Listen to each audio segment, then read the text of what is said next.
کنز الکرامت دریائے رحمت مجدد دین و ملت سرکار اعلیٰ حضرت عظیم البرکت امام احمد رضا خان محدث بریلوی رضی اللہ تعالیٰ عنہ آقا علیہ الصلوۃ والسلام کی اوصاف کریمہ یعنی حلیہ مبارک کو سلام پیش فرماتے ہیں۔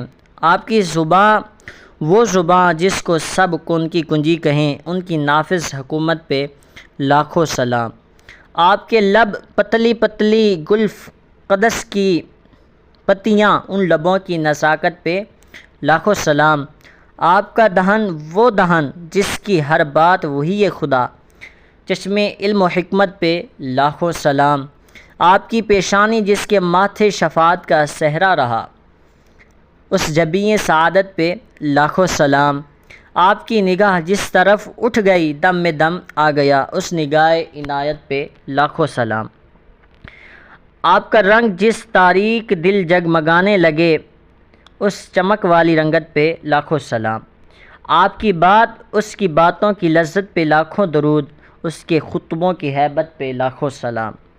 آپ کے ہاتھ جس سمت اٹھا غنی کر دیا، موج بحر سماحت پہ لاکھوں سلام۔ آپ کا مہر نبوت حجر اسود کعبہ جان و دل، یعنی مہر نبوت پہ لاکھوں سلام۔ آپ کی نگشت مبارک نور کے چشمے لہرائیں، دریا بہیں انگلیوں کی کرامت پہ لاکھوں سلام۔ بخاری شریف جلد اول صفحہ 502، پارہ 14 حدیث نمبر 15، باب صفحہ نبی ستر نمبر 24، 25، 26، 27۔ حضرت براء رضی اللہ تعالیٰ عنہ سے پوچھا گیا، آقا علیہ الصلوۃ والسلام کا چہرہ انور کیا تلوار کی طرح چمکدار تھا؟ فرمایا نہیں، بلکہ چاند کی طرح روشن تھا۔ صحابہ کرام نے چہرہ مصطفیٰ کو سیف یعنی تلوار سے تشبیہ کیوں نہیں دی؟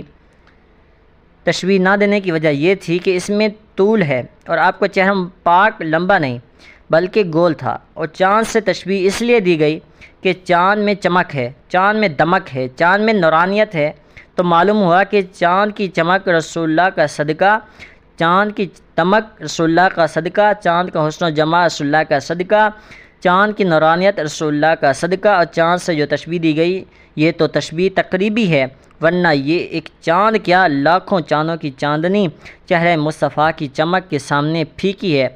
کہاں آسمان کا چاند، کہاں مدینے کا چاند۔ ارے آسمان کا چاند تو ڈوبتا بھی ہے، طلوع بھی ہوتا ہے، اور کبھی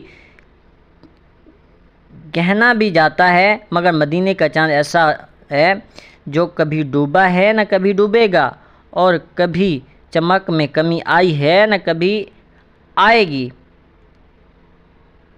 اس لیے تو شاعر فرماتے ہیں، چاند سے تشبیہ دینا یہ بھی کوئی انصاف ہے، چاند بھی تو داغ ہے، احمد کا چہرہ صاف ہے۔